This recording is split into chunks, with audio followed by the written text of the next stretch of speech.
there and talking to them with them.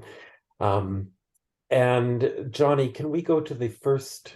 So today we have this entity that is very busy.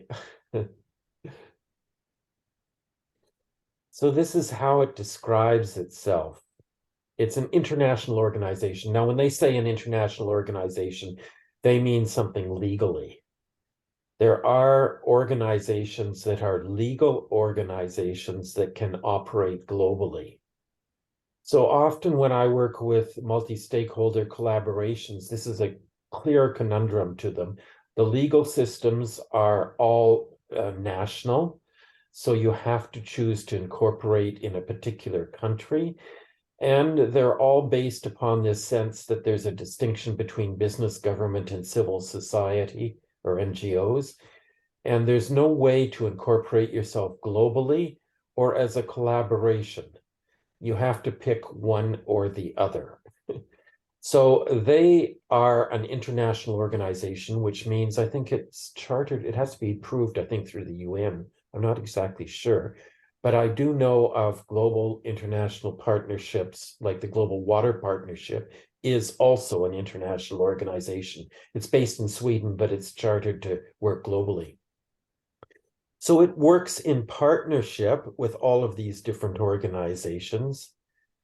So the UN and the UN agencies have a key role in it, and that has itself, you can think of this as a skunk works. So it was something that was created outside of the UN, but it has the imprimatur of the UN in terms of legitimacy. And it has that access to the UN's networks for doing things like getting funded, etc. So it has this skunk works aspect to it that is supposed to allow it to work outside of all of the policies and general traditions of the UN as an organization. Of course, that it has heavily imported traditions as well from the UN. So many of the issues of bureaucracy and power flows are still somehow reflected in there in the organization. Its goal is to drive faster action. So there's lots and lots of action. People are doing lots and lots of good things, but there's something that's missing. And this organization is stepping into the gap to try to do what's missing. So we often talk about the key role of transformation catalysts is being to accelerate a transformation by bringing coherence to the emergent efforts and connecting emergent efforts. And so this is really what they're about. And the next slide we will have shows their business programs as they describe them. This is one major part of what they're doing. So they're organized around particular programs of that are including sort of cross issues like energy finance, results-based financing, and very specific issues like cooling and cooking oil, cooking fuel. And then they have activities of the neighborhood of their network included in this, like SEforAll Forum, which is provides connections across communications channels, etc. And the next. So this is the web crawl. Again, these are all websites, and this is based upon the hyperlinks that one website points to another website and said, go to that website because it's important. So you can see that in terms of the SEforAll issue arena, it's an important, but not, it's not like it's a huge center for everything. But you can see the organizations that are centers are largely governmental organizations. which speaks to where it is particularly active. And like Power Global, or up at the just straight above it, a little bit to the right, that's a big entity. That's the USAID agency for Africa that's working on power. So that's an example of these. I'm just saying these government agencies are not always obvious in their website name. The next slide, we have a picture of the SEforAll itself. And SEforAll, this is the SEforAll community. So it includes some of those organizations that were in the last slide. So this is, all of these organizations are active in SEforAll. So this is, or at least listed on its website, I should say.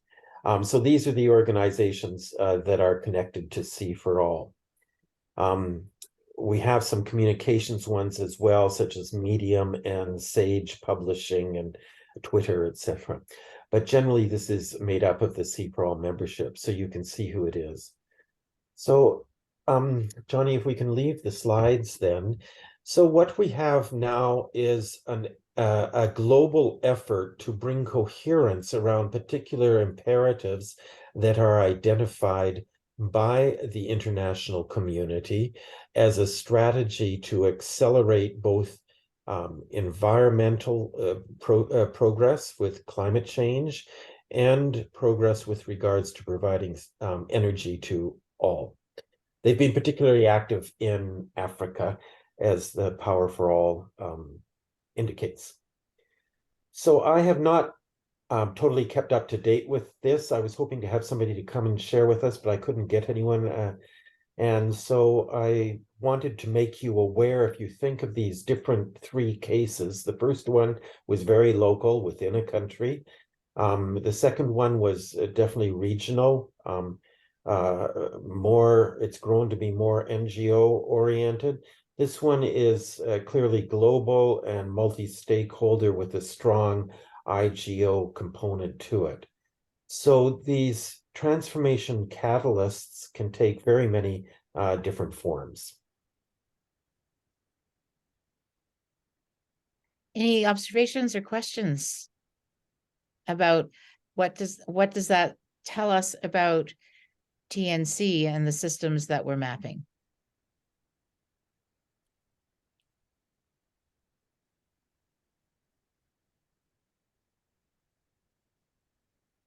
Well, it's interesting just that so few people knew about it, right? And this is often true with transformation catalysts. People don't know about them. Their role is to promote others and to make things happen for others. And so a lot of it is the bumblebee role that Gail referred to earlier today about how she connects different people. It's not about her providing the information. It's about her helping people connect for taking action because she knows they're both focused upon similar issues, or for sharing information or somehow creating the community tie. Okay. Well, I think it's time to get add something, Leslie, there. Yes, Fran. I was slow in my in my thinking, sorry.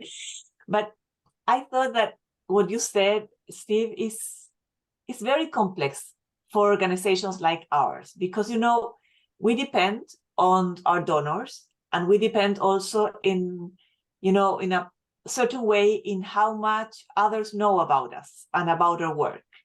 So we have this idea that if we are better known, or at least, better known, then we will get, the funding that we need. So this balance of being, empowering others and showing others work is something that we definitely we do, but it's a struggle. I see it as a struggle internally, and also when we communicate, the way TNC communicates is a very ambiguous way. We are there, but not so much. So usually what I hear from my communication teams and it's like, why don't we work, we communicate more actively, more aggressively, like, our other NGOs, other bingos that we see around. And we also have, we continuously have that struggle. So just wanted to raise it because it's there. It's a mindset that we need to acknowledge. And it's a struggle today, but if we take the way we decide, to go in a way like this one that you're telling us, Steve, in a way that we empower others, that we create more collaboration, we will see that, struggle strengthening. So Yep. just wanted to raise it.